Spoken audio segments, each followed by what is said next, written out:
BSU family? This is your social media coordinator here, Daniel White, and today I have the privilege to sit down with Coach Manisha. How you doing? Did I pronounce it right? You did. Okay, just want to make you sure. Did. Yes. Coach Manisha. So today we're just gonna pick her brain a little bit. Coach Manisha, do you want to introduce yourself and tell people who you are and what you do? Okay. So I am Manisha Redus. I am the head women's basketball coach here at PBA. My side hustle, I guess, is I serve as one of the co-advisors for Mosaic here on campus.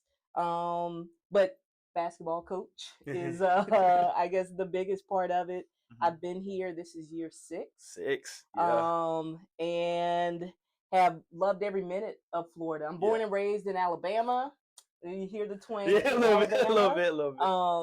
And have been coaching now for, this is year 13. Wow. Yeah. 13. So that makes me feel young. Oh gosh, it makes me feel young in the profession. No, but love every minute of, I guess, the basketball parts of it. Yes, and we appreciate having you because we're winning. So that definitely helps. But we're trying. You're trying. Yes. So I just want to go back a little bit. So you graduated from University of Alabama. So let's talk about like what brought you to the University of Alabama and stuff like that. So being from Alabama, we got 2 schools. Right. There's Alabama and Auburn.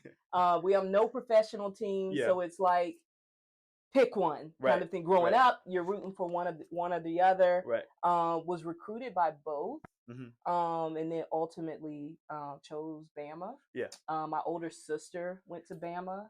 I have cousins, my younger sister, my brother-in-law. Wow, the whole family. Everybody went to Bama. My oldest 2 nephews now go to Bama.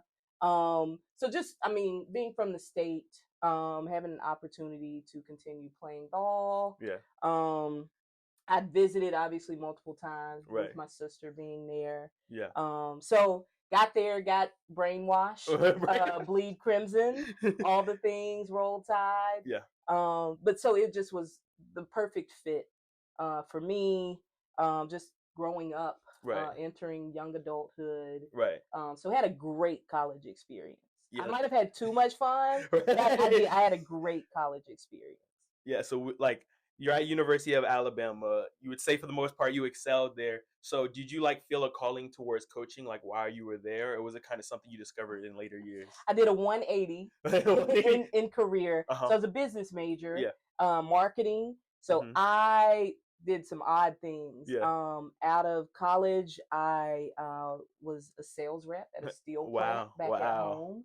I worked as a business development rep at a credit union. So marketing things. But while doing those things, I had like a family friend, a guy that refereed back when I played. He's like, hey, will you come help with my summer team? I'm like, sure, whatever. Right. And then another who's a really strong mentor of mine was at a local high school, and he's like, hey, come help me coach. Wow. And I'm like, okay, I'll do it in my spare time. And started doing it and fell in love with it. That's awesome. And decided I want to do this full time. Yeah. So went back, grad school, was a GA at West Alabama, and decided I wanted to stay in the college game. That's and awesome. So worked for like 6 years and then 180 and decided I was supposed to be a coach. That's awesome. I feel like it's really refreshing to hear that. It's not something you felt like you was always called to. Because I feel like maybe some people who are in the sports field kind of be like, man, I kind of made this decision last minute. Like, am I really like called to do it? But it was kind of a decision that you were able to make because you're like, you found something that you fell in love with. Yes. And I absolutely love that. Like, that's so amazing. Yeah. So then you able to go to University of West Georgia, like you were on the assistant staff, am I correct? And so then how did that transition to coming to PBA? Because I'm like, this place is hard to find.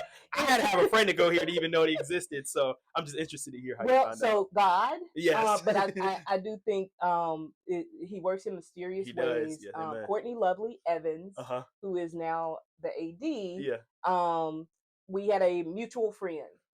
He actually was my former college assistant coach. They worked together at the NCAA. Wow. While I was at West Georgia, we came down to Tampa and played in a tournament. PBA was in the tournament. Right. And so he wanted to make sure that we just connected. Right. Saying hello as, mutual, whatever. Yeah. Met her there. And again, PBA, I had no clue where it was, what it was, whatever. not knowing 6 months later, Right. a job was going to open here. Wow. In that process, I also was kind of also interviewing to go back home. Yeah. Family's big, huge Right. for me. Oh yeah, me too. Had my high school. Yeah. Was getting pulled to like go back home. Yeah. Coach at my high school. Yeah. So was interviewing both places at the same time. Mm-hmm. And now, and not to get super deep, Yeah. but I was at home in my Right. parents' house. Yeah. Was getting ready, driving back to Carrollton, Georgia the next morning, and I thought I bombed my Zoom interview with PBA. Yeah. That night, laying in the bed, I'm all the things we beat ourselves up and Right. crap. I did horrible. Right. And God spoke to me, Mm-hmm. and He said, "Do you not trust me?" Amen. And at that moment, I left it alone. Right. I still drove back, still doing the things we do, thinking, well, whatever. Right. And the former AD here Right. called my head coach at West Georgia that next morning. Wow. Basically saying, we want to offer her the job. Jeez, I'm getting chills. I get chills. Oh my God. So coming here, I know is divinely ordered. Right. Because when He said, "Do you trust me?" It had to be He was working whatever out. For me to kind of venture down this way. Yeah. So that's how I ended up here. Sheesh. Is again that connection with Courtney, and then it just kind of working out like it did. Yeah, I love that you talked about like how you felt like it was like divinely ordered, like God placed you here. So to kind of like segue, were there some challenges you maybe faced at the beginning that kind of was like, I don't know, God, like it's difficult because I'm sure coming to a different environment from West Alabama to West Palm Beach, two very different places. And then taking on a new head coaching job in a program that was still relatively growing. I think we just came to Division II, like probably in the last decade, prior to that. So, like, what challenges did you face, like taking on the program, like coming in? So I've been an assistant coach for 7 years. And really loved that role. Right. Really felt like I'd never aspired to be a head coach. When I got into it, I was always really embraced the role of being an assistant, serving my head coach, kind of being big sister, auntie, mom, emergency contact for the young people on the teams, and just really love that role. And so didn't aspire to do it. And so when I got call of like, hey, are you interested in being a head coach?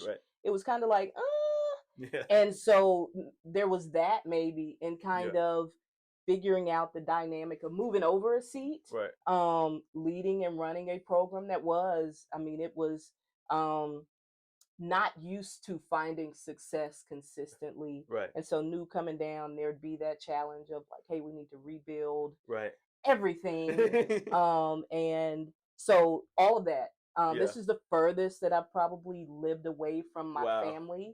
Not being able to just jump in a car and be a couple hours away. So there's that.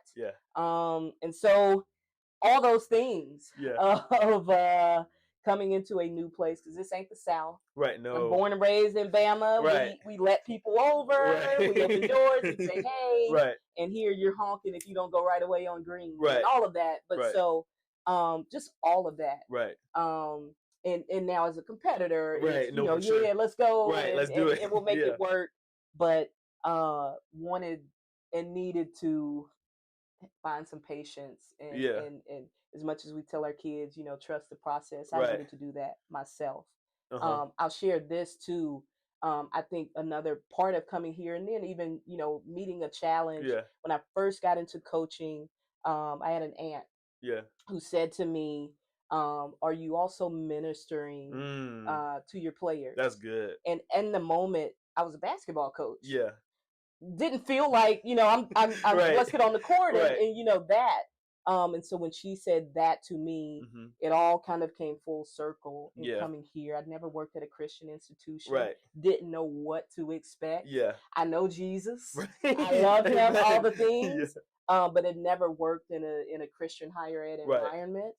So that was going to be something different. But I thought it would give me the opportunity to kind of have the best of both worlds and be able to live my faith out loud, minister to my players, and still coach basketball. So all that stuff, I think, was just big challenges, all of it in itself. And so like, I know that especially like as coaches, just coming on as a coach is a hard thing. But then there's also the external factors that some people may not be aware of, like being an African American, like having a coach in a place like West Palm Beach. Because West Palm Beach, if people don't know, like it's a very different culture from what a lot of people are used to. And then on top of being an African American, then being an African American woman, you have that challenge placed on top of you as well.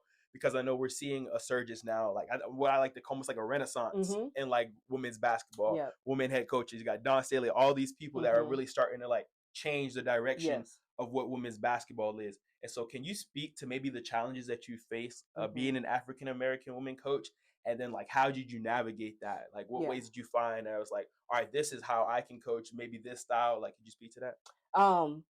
It is polarizing. And I can appreciate the Dawn Staleys. I have a former teammate, Joni Taylor, who is at Texas A&M. So you see it growing here at PBA in our league, our conference. I'm the only one. Wow. There are white females. I'm the only minority, male or female. That's crazy. And so when we get on these conference calls and Zooms and that, I only see one of me. And so I wear that in terms of like, I know I got to represent well. And I know we always think it because the same way I'm looking in those boxes and saying we count when we get in spaces. And so it is, I think we always feel like we have to perform above and beyond. And so now in terms of wanting to find success, I think it is that. So that now my players, players from other teams that look like me, that aspire to coach, oh, we can do this. We can sit in those seats in a conservative space and still find space to thrive. I think part of Courtney, and I'm going to probably say her name a few times, but I think she also helped me in this transition, seeing another one that's not very many in her space in this league. She's sitting in rooms where she's the only one. And so that's an inspiration to do a job and do it well. She holds me to a standard to do it well. Sure, as my boss, but also as a woman of color. And so want to trickle that down to players that like, we have to go above and beyond. Because we don't get very many of these opportunities. No, for sure. If we mess it up, we have to now start I was scratch. about to speak to that because I think something that stuck with me, and like when I was trying to like come into this space and understand like what coaching is and like what it takes, like my dad kept repeating to me, it's like we don't have the luxury to mess up.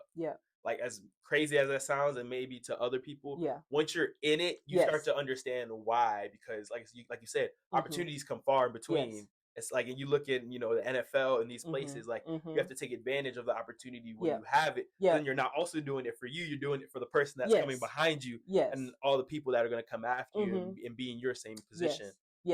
I think another part of this in saying, take advantage of opportunity is just to make yourself essential in a number of spaces. And so I'm always, what committees for sure. within sports, within our league are coming open that I can be the representative. That's awesome. Pick me. I want to do it.